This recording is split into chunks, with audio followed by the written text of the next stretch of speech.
Hello बच्चों, welcome back to your own channel. और जैसा कि आपको पता है कि नए साल की शुरुआत हो चुकी है।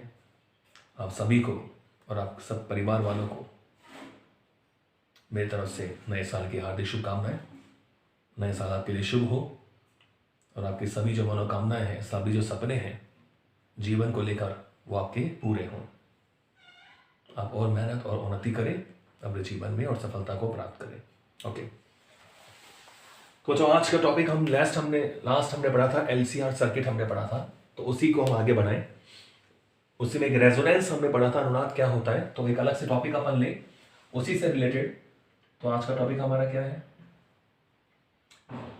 श्रेणी एलसीआर अनुनादी परिपथ।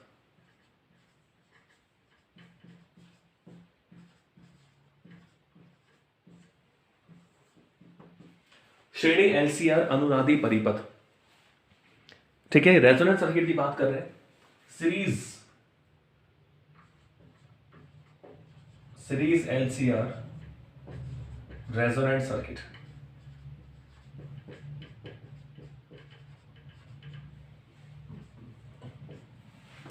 श्रेणी एलसीआर अनुनादी परिपथ, ठीक है। तो बिल्कुल हम अनुनादी अवस्था की बात कर रहे हैं, ठीक है। तो हमें पता है अनुनाद कब होता है, उसी को अपन आगे बढ़ा रहे हैं कि श्रेणी एलसीआर अनुनादी परिपथ। तो हमें पता है एलसीआर सीरीज वाइज में हमें जोड़ना है। ये बच्चा हो गया एल, इसी को अपन डिस्कस कर रहे हैं। ये क्या हो गया सी, संधारित्र, और ये क्या हो गया असिस्टेंस। और यहां हमने एक प्रत्यावर्ती वोल्टेज सोर्स जोड़ दिया।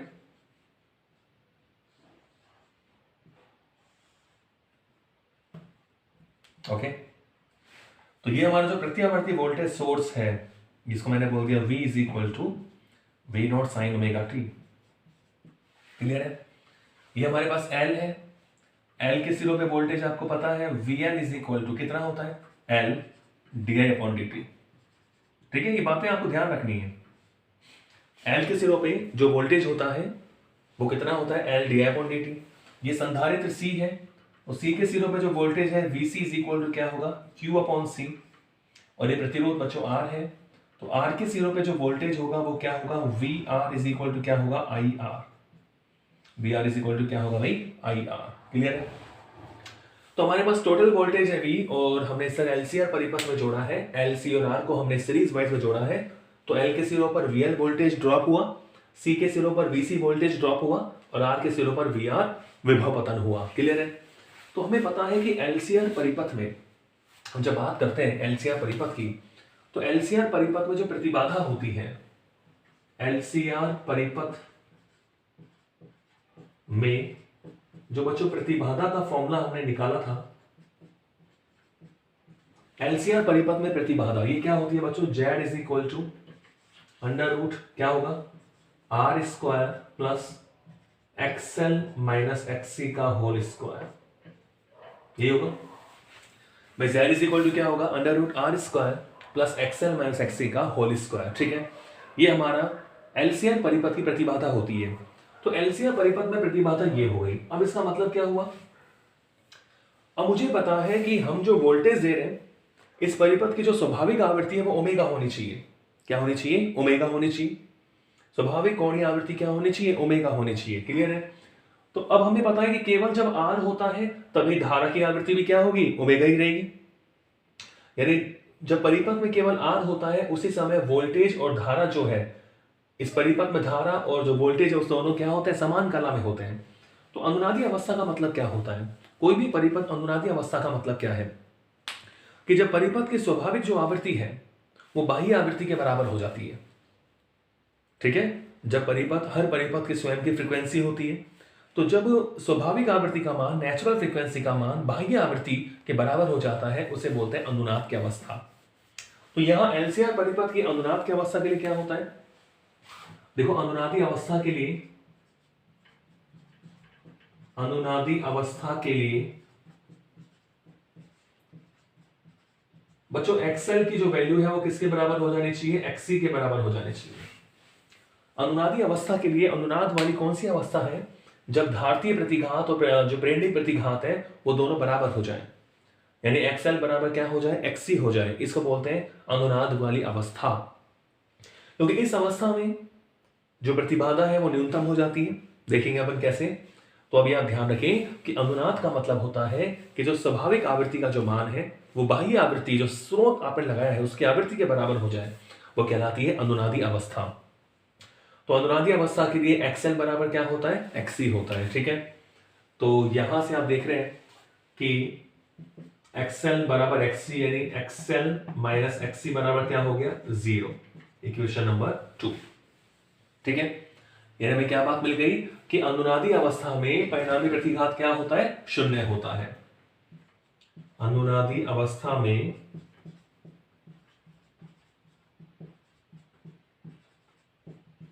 अनुनादी अवस्था में जो परिणामी प्रतिघात है,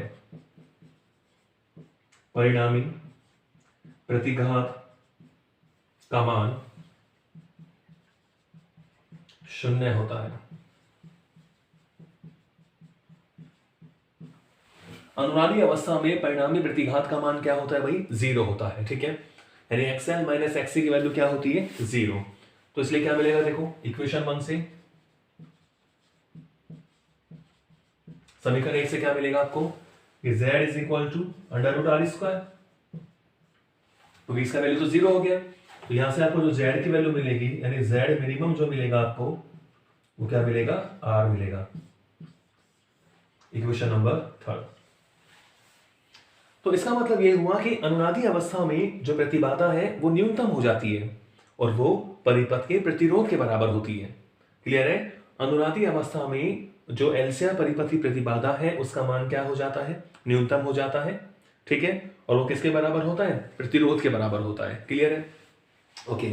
देखो इसी अवस्था में अपन धारा की बात करें, धारा क्या होगी, अगर मैं धारा की बात करूं तो बच्चों धारा का मतलब हो गया, अरे I is equal to V upon Z। तो V अपॉन क्या होगा, Z मिनिमम। तो जब Z मिनिमम होगा तो I क्या हो जाएगा, मैक्सिमम। अनुनादी अवस्था में धारा का मान क्या हो जाता है बच्चों, मैक्सिमम हो जाता है। तो I maximum is equal to क्या हो जाएगा, V अपॉन R, क्योंकि Z मिनिमम क्या है, R के बराबर है। तो I मैक्सिमम यानी V अपॉन R, यानी I मैक्सिमम जो वैल्यू होती है बच्चों V naught sine omega t upon क्या हो जाता है, R हो जाता है। कहने का मतलब I जो मैक्सिमम को मिल रहा है पर वो I not sine omega T. Equation number 4। तो इसका मतलब क्या हुआ कि अनुनादी अवस्था में जो वोल्टेज और धारा के मध्य कलांतर है वो भी क्या होता है, 0। क्योंकि वोल्टेज की भी जो कला है ओमेगा टी है और धारा की भी कला कितनी है, ओमेगा टी। तो अनुनादी अवस्था में वोल्टेज, यहां से दो बात हम लिखेंगे कि अनुनादी अवस्था में प्रतिबाधा का मान तो क्या हो गया, न्यूनतम। लिख देता हूं इसको मैं, अनुनादी अवस्था में अनुनाद का मतलब क्या होता है, जब परिणामी प्रतिघात 0 हो जाए, यानी धारतीय प्रतिघात और प्रेरणिक प्रतिघात दोनों बराबर हो जाए। तो अनुनादी अवस्था में परिपथ की प्रतिबाधा, इंपिडेंस, अनुनादी अवस्था में परिपथ की प्रतिबाधा न्यूनतम होती है। परिपथ की प्रतिबाधा क्या होती है, न्यूनतम।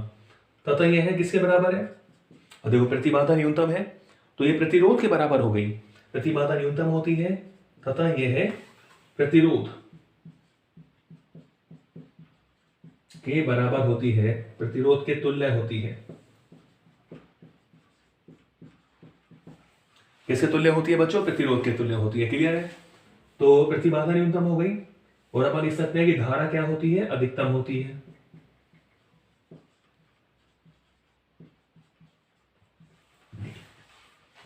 अनुनादी अवस्था में धारा का मान क्या होता है बच्चों, अधिकतम होता है। क्लियर है, और अपन देखें चूंकि tan फाई क्या होता है, tan फाई हमने पढ़ा है बच्चों कि XL minus XC upon R होता है। ठीक है, tan फाई क्या होता है, XL minus XC upon R। तो अनुनाद की अवस्था में XL बराबर XC होता है, तो tan फाई की वैल्यू क्या आ गई, 0। अभी tan phi 0 है तो tan phi is equal to tan 0। इसका मतलब क्या हो गया, कला कोण क्या है दोनों के बीच में 0, कलांतर कितना है 0। कि अनुनादी अवस्था में जो वोल्टेज और धारा के मध्य कलांतर है, कला का जो अंतर है वो शून्य होता है। इसका मतलब कि वोल्टेज और करंट दोनों समान कला में होते हैं। क्लियर है बच्चों? ओके, तो इसमें कुछ डायग्राम बनाते हैं अपन अनुनादी अवस्था के लिए। कुछ इसमें डायग्राम पूछते हैं।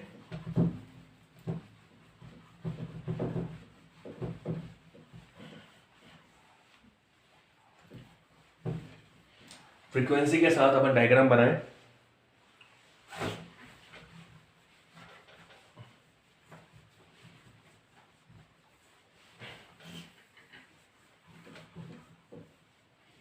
फ्रीक्वेंसी के साथ, ठीक है, हम डायग्राम की बात करेंगे फ्रीक्वेंसी के साथ और करंट के साथ। क्लियर है बच्चों? देखो उसे हम अनुनादी वक्र बोलेंगे। क्या बोलेंगे? अनुनादी वक्र। अनुनाद के अवस्था में बनाएंगे अनुनादी वक्र, ठीक है, रेजोनेंस कर्व।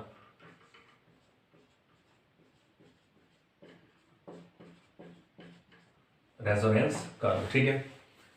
तो हमें पता है कि हमारे पास जो करंट होता है I इज इक्वल टू क्या होता है, V upon Z. V upon Z, इसका मतलब कि I is equal to V upon Z का मतलब under root R square plus XL minus XC का होल स्क्वायर। पता है हमें?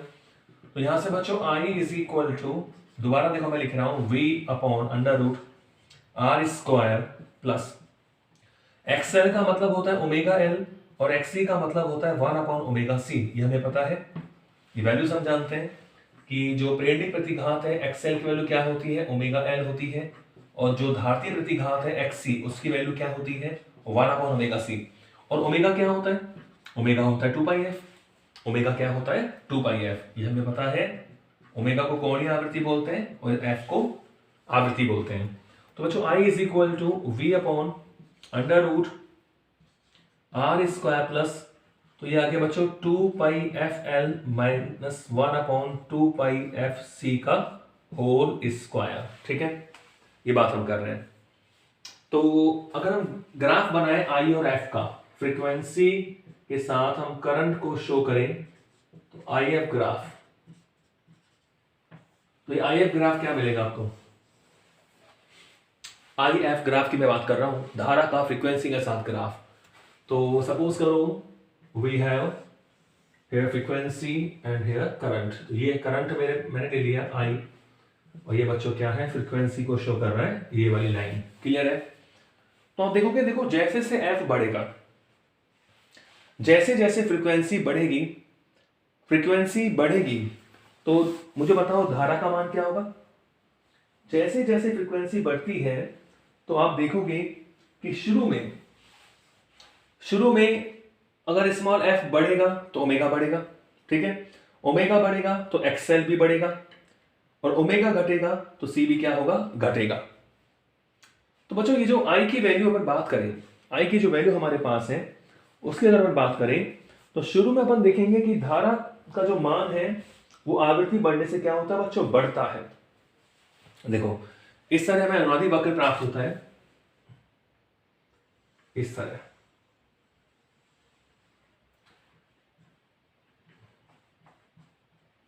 इसे बोलते हैं अनुनादी आवृत्ति। तो शुरुआत में क्या होता है, जैसे जैसे फ्रीक्वेंसी बढ़ती है धारा का मान भी बढ़ना शुरू होता है, ठीक है। फ्रीक्वेंसी बढ़ेगी, धारा का मान क्या होता है, बढ़ता है। क्लियर है? और एक निश्चित फ्रीक्वेंसी पर धारा का मान क्या हो जाता है, मैक्सिमम हो जाता है।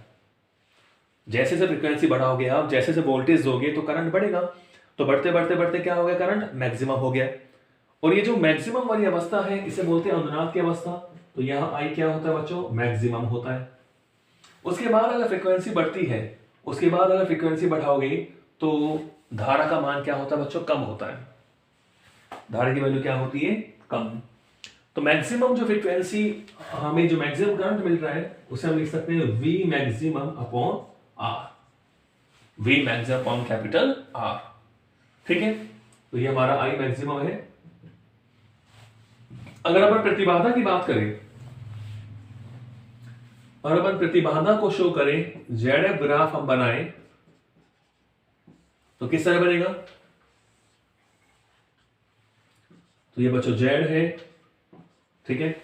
तो आप देख रहे हैं बिल्कुल जैसे जैसे फ्रीक्वेंसी बढ़ेगी ये प्रतिबाधा कम होती है और ये बच्चों इस तरह कम होते होते न्यूनतम हो जाती है, उसके बाद ये क्या हो जाती है? बढ़ना शुरू करती है। तो ये अनुनादी आवृत्ति है। अनुनादी आवृत्ति पर जो प्रतिबाधा है वो क्या हो जाती है? मिनिमम हो जाती है, ठीक है ना। ये तो क्लियर है। जब धारा मैक्सिमम होगी तो जो प्रतिबाधा है उसकी वैल्यू भी क्या होगी? न्यूनतम होगी। क्लियर है। और अपन देखें तो ये अनुनादी वक्र बोलेंगे इनको हम धारा का आवृत्ति के साथ और प्रतिबाधा का आवृत्ति के साथ। और आप देख सकते हैं, देखो इस तरह, देखो XL is proportional to omega, तो XL तो बढ़ेगा इसके साथ, फ्रीक्वेंसी के साथ। देखो XL की वैल्यू हमारे पास है ओमेगा L, ओमेगा का मतलब हो गया 2 पाई f इंटू L, ठीक है। तो f बढ़ेगा तो XL भी क्या होगा? बढ़ेगा। क्लियर है। लेकिन जो XC है, अगर मैं XC की बात करता हूं तो XC is equal to 1/2 pi f into C। f बढ़ेगा तो XC क्या होना चाहिए? घटना चाहिए। f होगा तो FC क्या होगा बच्चों? घटेगा। तो यहां में जो इंटरसेक्शन होगा यहां पर, ये तो हो गया XL is proportional to f, और फ्रीक्वेंसी के साथ साथ जो करंट, जो हमारा धात्य प्रतिघात है वो घट रहा है, तो इस तरह घट रहा है। तो यहां जो इंटरसेक्शन हो रहा है ये होती है बच्चों रेजोनेंस फ्रीक्वेंसी यानी अनुनादी आवृत्ति, ठीक है। क्योंकि यहां पर आप देख रहे हैं XL बराबर क्या हो जाता है? XC हो जाता है। XL बराबर क्या हो गया? XC। तो यह अवस्था कौन सी होती है? अनुनादी आवृत्ति वाली कंडीशन ये होती है, अनुनादी आवृत्ति। क्लियर है बच्चों। तो ये FR होता है हमारे पास। क्लियर है। तो यहां पर क्या है कि ये जो फ्रीक्वेंसी है इससे इस साइड वाली, तो यहां जो फ्रीक्वेंसी है वो तो F लेस देन FR है, और इसके बाद वाली जो फ्रीक्वेंसी है वो F ग्रेटर देन FR है। आपको दिखाई दे रहा है? देखो ये जो मैंने फ्रीक्वेंसी लिखी है यहां, मतलब FR से पहले वाली जो फ्रीक्वेंसी है वो बिल्कुल दिखाई दे रहा है कि ये वाली जो फ्रीक्वेंसी है, ये जो वैल्यू आपको दिखाई दे रही है, चलो मैं यहां लिख दूं, यहां F लेस देन FR है, और इस साइड जाओगे तो F ग्रेटर देन क्या होगा बच्चों? FR होगा, ठीक है। तो F लेस देन जब FR होता है, F लेस देन क्या होता है बच्चों? FR होता है। तो हमारे जो परिपथ है, जब फ्रीक्वेंसी कम होती है तो धात्य प्रतिघात क्या होती है? ज्यादा होती है। दिख रहा है आपको? जब F कम होगा तो XC यानी ये वाला जो परिपथ है वो धात्य परिपथ की भांति व्यवहार करेगा इस साइड में। इसको मैं लिख सकता हूं कि F लेस देन FR के लिए जो आपका LCR परिपथ है वो बच्चों CR परिपथ की भांति व्यवहार करता है, और F ग्रेटर देन FR के लिए जो LCR परिपथ है वो LR परिपथ की भांति व्यवहार करता है। क्योंकि F लेस देन FR के लिए जो XC होता है वो ग्रेटर देन XL होता है, और F ग्रेटर देन FR के लिए XC लेस देन XL होता है। तो जो ज्यादा होता है उसी का इफेक्ट रहता है। बराबर जब हो जाता है, F इज इक्वल टू जब FR हो जाता है तो XL बराबर क्या हो जाता है? XC। यानी अब हमारा जो LCR परिपथ है वो किसकी भांति व्यवहार करता है? शुद्ध प्रतिरोध की भांति। किसकी भांति व्यवहार करता है बच्चों?